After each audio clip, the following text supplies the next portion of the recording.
Hello, everybody. Let me ask you first this question as you begin to log in. I'm just looking to see who's logged in. Can you hear me? Because yesterday I did the first minute, 2.5 minutes without any sound. It is 11:30 a.m. on this beautiful Thursday, July 14th, 2022, which means it is time once again for our midday mindful moment. I am Reverend John. Yay, Sherry can hear me. Um, Becky, you can hear me too. Yay. I'm Reverend Jonathan Zenz. I'm the minister here at Unity of Tucson, and this is the opportunity we take every single weekday to join together for a little bit of spiritual practice. Why do we do this? Well, we do this every weekday to be consistent in spiritual practice, because when we are consistent in the practice, life gets better all around. So let's make life better together. What do you say? I see some comments coming through, but I will also say, if you are joining me, I would love to have you comment. Let me know that you are here. Always grateful to see those comments come through. There's Sherry saying, happy day. It is a happy day. And Kathy says that I'm coming through clearly. And yes, Becky said that she can hear me. Always grateful for that. I do, of course, want to offer this reminder, which is you are love, you are light, you are life, you are magnificent. So grateful that you shine your light and share your magnificence. There's Darwin saying, terrific Thursday with blessings from Darwin and Jerry. Robin says, good day, sunshine. Love that song. So today's a day about letting yourself off the hook. That's really what today is all about. So I've been teaching this class, and I keep looking behind me because I'm looking for a piece of paper. It's not there. There's a class I've been teaching on Wednesday nights it's a non-accredited kind of summer study series based on the book Breaking the Habit of Being Yourself by Dr. Joe Dispenza. And in the book, there's a lot of information about, the mind and the neural pathways and this and that and all of this other thing. And he's building up in the first two parts of the book. He builds up in the first two parts of the book to get to part 3, which is practical application, where he guides you through developing a meditation practice. And the reason that I wanted to bring this up is because we got to the point in the class last night where we were talking about one of the steps of building this practice being recognition, he calls it. Now, in various ways, we talk about recognition as something a little bit different. We use the same language to talk about something a little bit different in the New Thought circles. But what he's talking about in recognition is this: having the capacity to look at what has gotten you to this point and opening up to the feelings and the emotions that are wrapped up in those past paradigms. And one of the things that I said to the class last night, and I think this is really important, it's just one of those reminders that I like to, here's the thing, I always give myself the reminders. One of the things that's really important is in that practice that we do not get ourselves tied up in being so focused on the past that we forget that we are working with the capacity to change now. That the only reason to look at the past is to say, how is it that I got to where I am? And what is it I would like to change now? Oftentimes, I think that we work under the mistaken idea that we're looking at the past because we think that there's some way that we can change the past. We can't. We can only change who we are now. And so I just want to say, let yourself off the hook for anything that may come up for you as you explore your past paradigms. And when we release the grip of those past paradigms, we're actually putting ourselves in a place of power. So are you ready to be powerful today?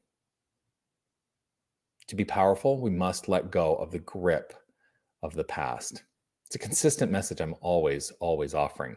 And you know what? I think I offer it because it's something that I work on all the time.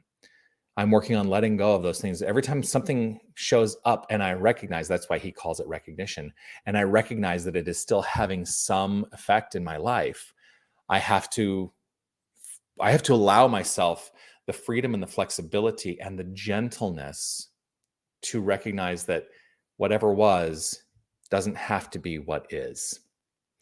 So that's really what I wanted to offer today is to let yourself off the hook, to release past paradigms, and to allow yourself the gentleness to move forward, knowing a greater truth about who you are. It's what we're teaching, everyone. Before I begin our prayer, I do want to say hi, Sue. Grateful to see you here. Harry, it's wonderful to see you. Good morning. He says, you are wonderful and amazing. Thank you for this mindful moment. It's my pleasure. And Wilda, grateful to see you as well. So if you are ready to release the past once and for all. Oh, Annie. I like putting these up. Annie says, hi, everyone. Have a super day. If you're ready to release the past, let's go ahead and engage in some affirmative prayer treatment. I'm going to invite us all, if it's safe and comfortable, let's all close our eyes, allowing ourselves to turn our attention to the inner life, allowing an opportunity to be reflective of what is happening in that inner life of thought, the inner life of belief, and the inner life of feeling.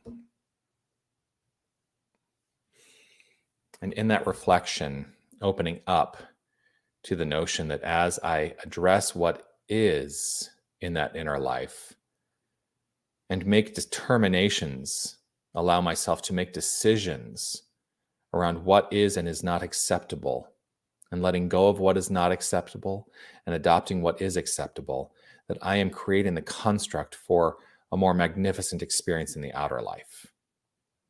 And so I place my focus here and now on this, rooted in this understanding that there is only one infinite power and presence. There is only one source of creation. There is one energy. There is God and nothing else.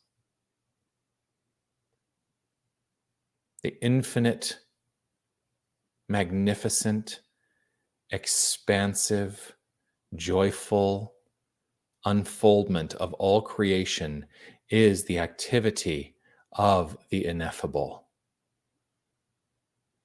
There is nothing separate from the ineffable.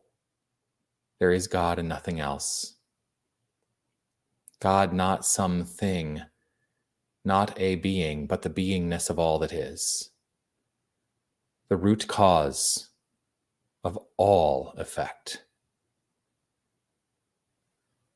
This is the only thing that exists. And I know that since this is the only thing that exists, that we are, each and every one of us, part of this wholeness. We are unity expressed as multiplicity. We are a unified wholeness. We are God. This is our identity. And so rooted in this identity, I know this word I speak right now is backed by the infinite power of creation. For that is the nature of God as me, as each and every one of us, to be creative in all aspects of being. And this creation is active in this moment. And irrespective of what has preceded this moment, this is a new moment to adopt and express and experience something new. And so while I may open to the recognition of what has gotten me to this point, I have a willingness to release the grip of the past and anything that does not serve the highest expression of my being. And I trust this as so for each and every one of us. I know that there is that capacity right here at the core of each and every one of us to adopt and express in newness.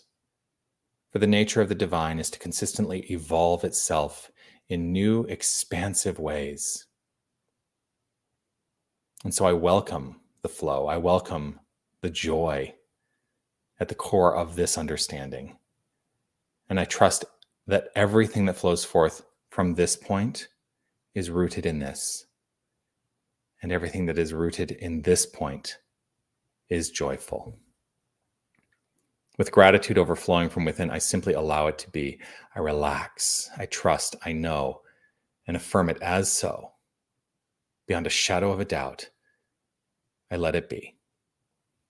And I affirm it by saying, and so it is. Amen.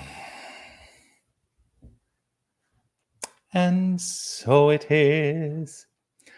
Oh. Well, always grateful to share this time with you and look forward to seeing you again tomorrow.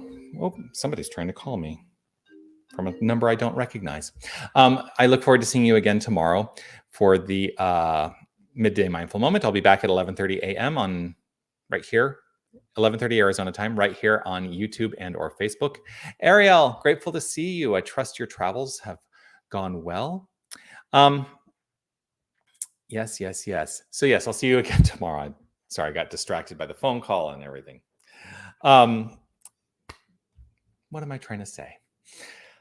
Grateful for this time. I look forward to seeing you again tomorrow. And I also would love to see you on Sunday if you are available to join. If you want to join us in person at 9:30 for a guided meditation and 10 a.m. for our Sunday celebration right here at Unity of Tucson, you can join us in person. It is also available online. You can go to unitytucson.com/livestream to join us virtually for that experience. And yeah, continue to comment, like, subscribe, follow, all that stuff. Grateful for you as well, Wilda. Becky, you're very welcome for the joy. I'm always grateful to share. Sue, lovely. Thank you. Sherry, let it go. Whew. All right, everybody. Have a magnificent day. I'll see you tomorrow. Peace and blessings to you. Be well.